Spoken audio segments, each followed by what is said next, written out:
Why is real change so difficult? You've tried positive thinking. You've written affirmations until your hand cramped. You've stared into the mirror, telling yourself, I am a new person. You've visualized success, meditated on abundance, and declared your new identity to anyone who would listen. And then, after a few days, or a few weeks if you're lucky, you slide right back into the old you. The old patterns resurface. The old doubts creep in. The same person is staring back at you from the mirror, almost mocking your efforts. It's a frustrating, vicious cycle, the kind that makes you feel powerless, like you're swimming against a current that's just too strong. You start to wonder, is real change even possible, or am I just stuck with this person forever?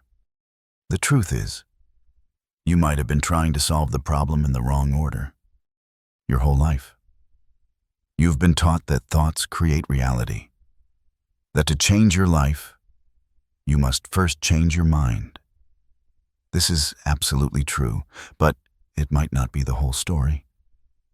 What if your thoughts aren't the engine of change, but the caboose for decades?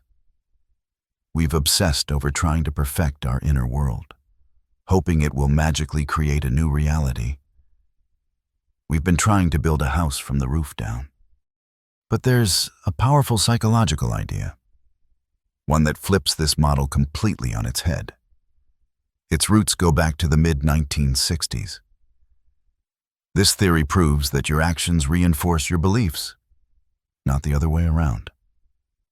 And in this video, I'm going to show you how to use this science to stop thinking about a new you and start building one, piece by tangible piece. For nearly a century, the self-development world has been guided by one powerful idea. It's perfectly encapsulated in the ancient proverb, sow a thought, reap an action, sow an action, reap a habit, sow a habit, reap a character, sow a character, reap a destiny. From Napoleon Hill's Think and Grow Rich to the modern law of attraction, the message has been clear: control your mind, control your life. On the surface, it's an empowering philosophy that places thought as the seed of all change. And let's be clear, the power of thought is undeniable. Our thoughts and our focus absolutely matter. They influence what we see and the opportunities we recognize. But for millions, focusing on thoughts alone has become a sticking point. It leads to something I call analysis paralysis. Is your bookshelf filled with books on success, yet your life remains the same? Have you listened to hundreds of hours of motivational podcasts, only to hit the snooze button again tomorrow morning? We become convinced that if we can just perfect our mindset, then we'll be ready to act. But the action never really comes. Or if it does, it's fleeting. So, is the sow a thought, reap an action logic wrong? Not exactly. The problem is that we often start in the wrong order. Imagine you're trying to plant the thought seed in barren soil. If the seed is, I am a disciplined person, but the soil of your reality is a history of snoozed alarms, missed workouts, and procrastinated projects, do you think that seed can take root? It can't. There's too big a gap between a thought you're trying to have and a belief you're actually living. This is where the mental tug-of-war, or cognitive dissonance, comes in. You're holding two opposing ideas, the identity you want. I am disciplined, and the identity your actions prove I am not disciplined. Your brain needs to resolve this conflict, and it almost always sides with the tangible evidence, the actions. It dismisses the affirmation as wishful thinking, and you feel like you're lying to yourself. The logic of this theory isn't to dismiss the old proverb entirely, but to propose a more practical approach instead of trying to sow the thought first. Start by sowing an action. The act itself tills the soil of belief. It provides proof, the data your subconscious mind needs. Once the action has created the proof, the thought or belief follows naturally.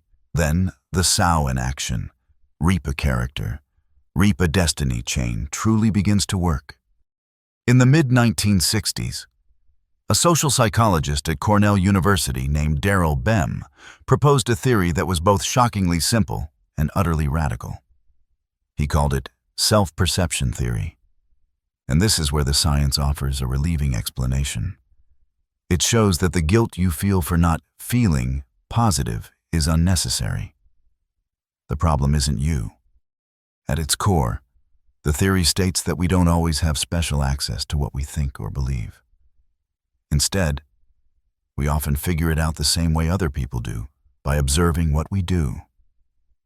When our internal feelings are weak or ambiguous, we essentially act as outside observers of ourselves.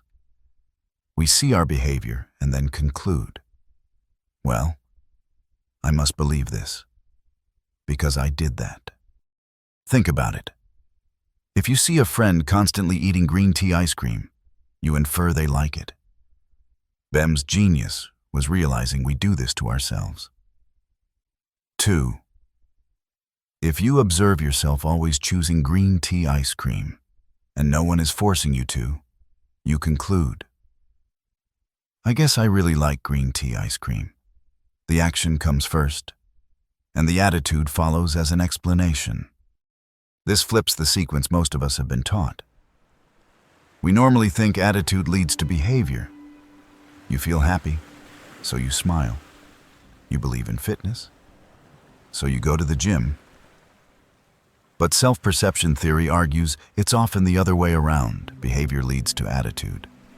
You notice yourself smiling, and your brain infers, I must be happy.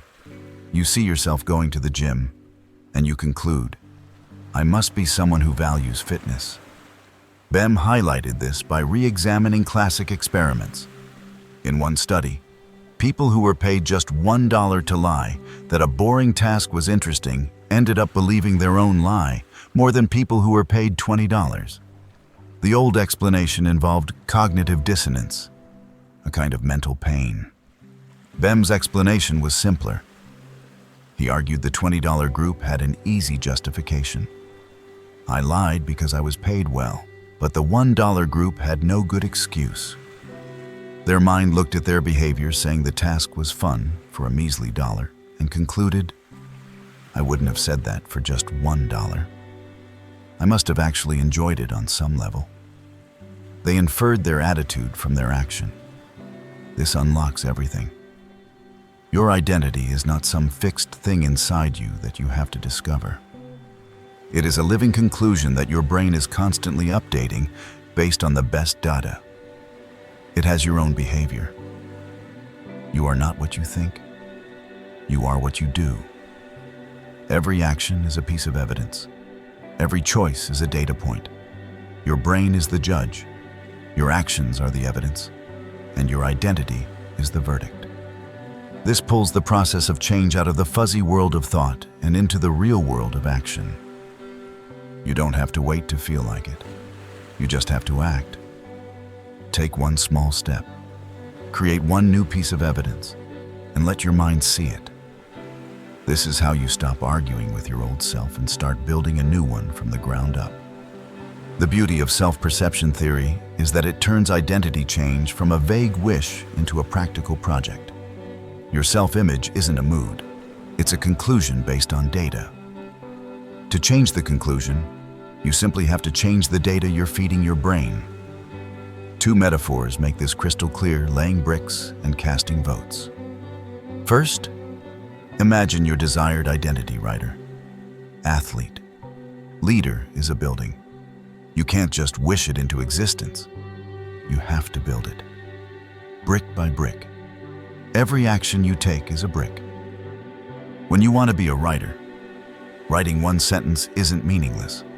It's laying the first brick. Tomorrow, writing a paragraph is another brick. It doesn't matter if you feel like a writer. The only thing that matters is that you are doing what a writer does. Eventually, you lay so many bricks that the belief I am a writer becomes the only logical conclusion. Second, think of every action as a vote for the person you want to become. James Clear popularized this concept brilliantly in his book, Atomic Habits. When you put on your running shoes instead of hitting snooze, you just cast a vote for I am a disciplined person. When you choose water over soda, you cast a vote for I am a healthy person. One vote doesn't decide an election. If you've cast 1,000 votes for I am lazy by sleeping in for years, one disciplined vote won't change things overnight. But it starts a new trend. The goal isn't perfection, it's to win the majority of votes each day. Over time, the evidence becomes overwhelming. And the new identity is cemented not because you forced it with words, but because you earned it with actions. This action-first idea is even older than Bem's theory. The psychologist William James proposed a version of it in the late 1800s.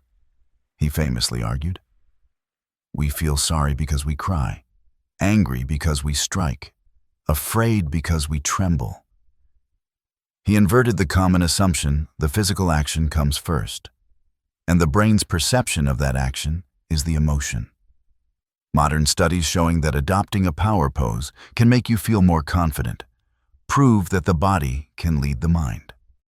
The story of actor Jim Carrey is a perfect example. The legend goes that in the early 90s, when he was a broke comedian, he wrote himself a check for $10 million.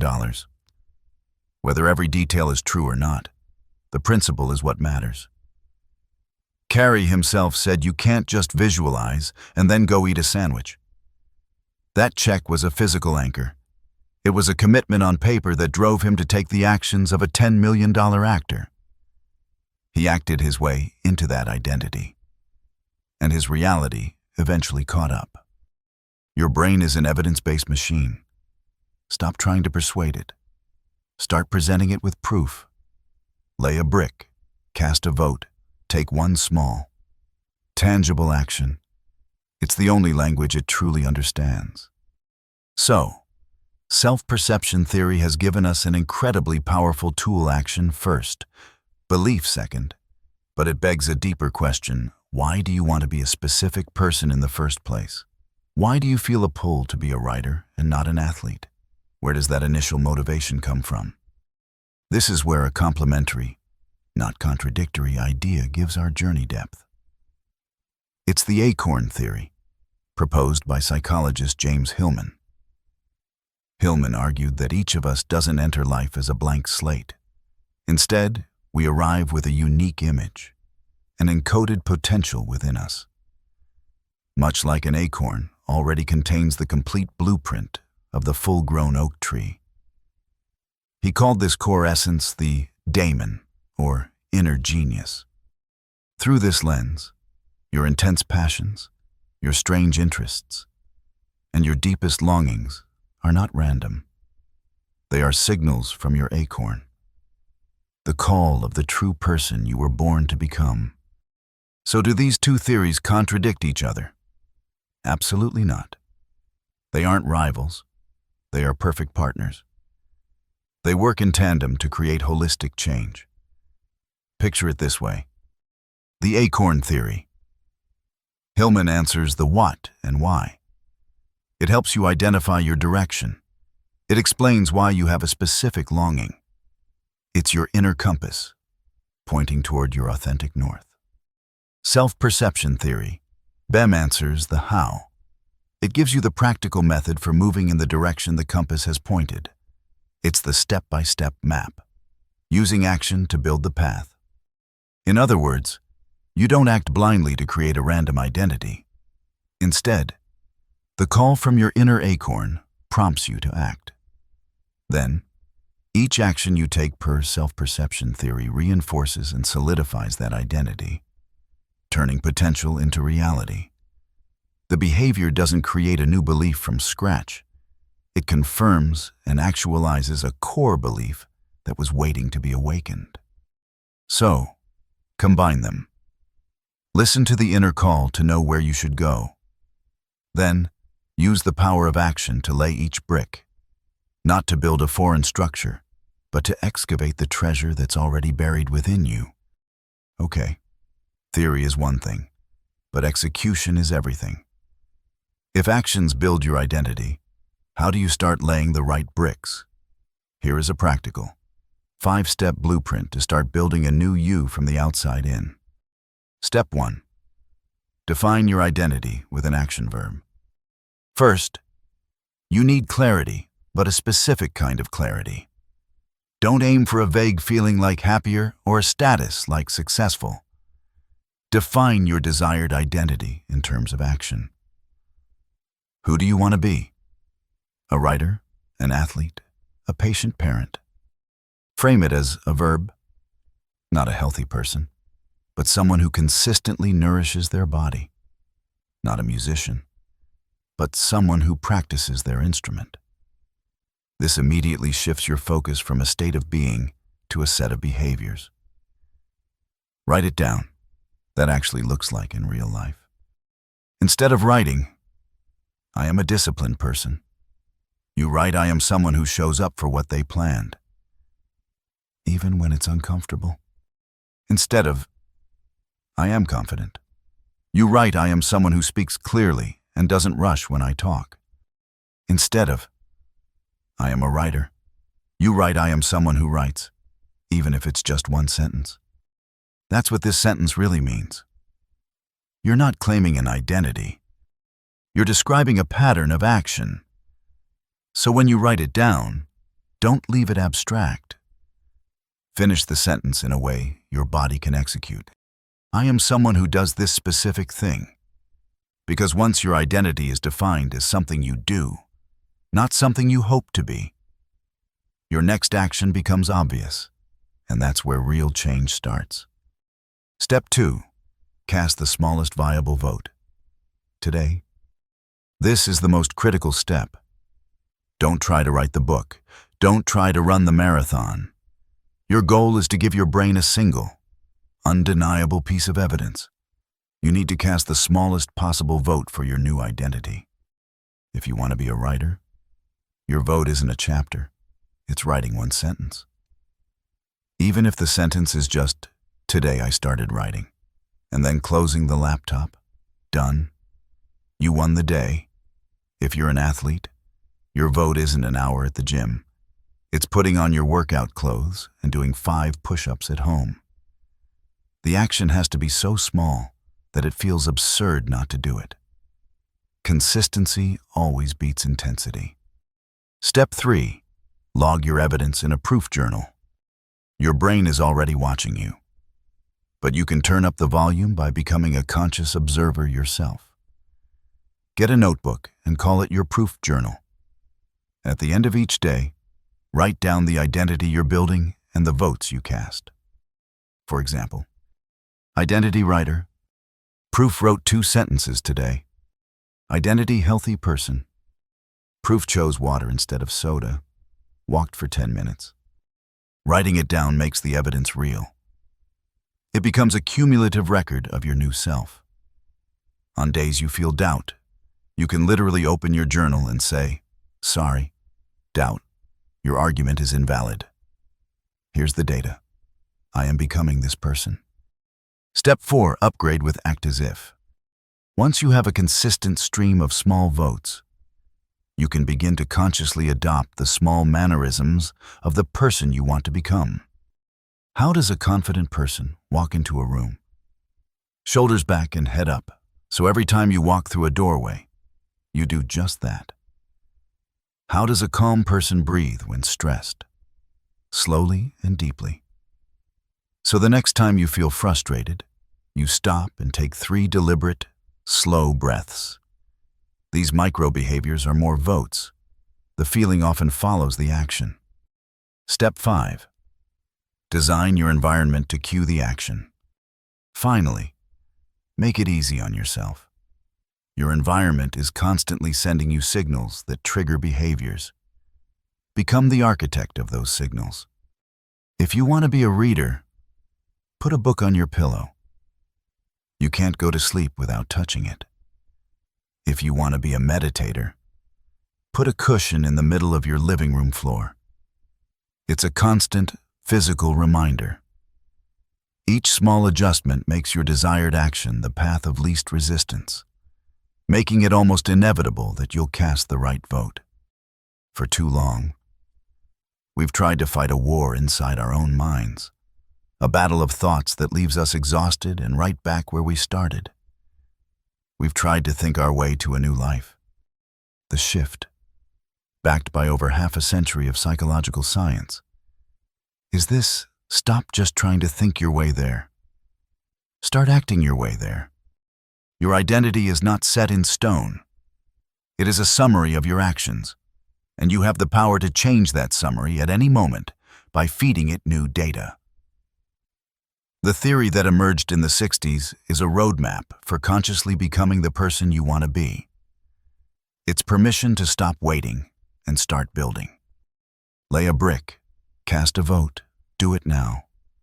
Your future self isn't found, it's built. So what is the one small brick you can lay today for the identity you want to build? What is the smallest possible vote you can cast right now? Commit to it in the comments below. Make it real by writing it down.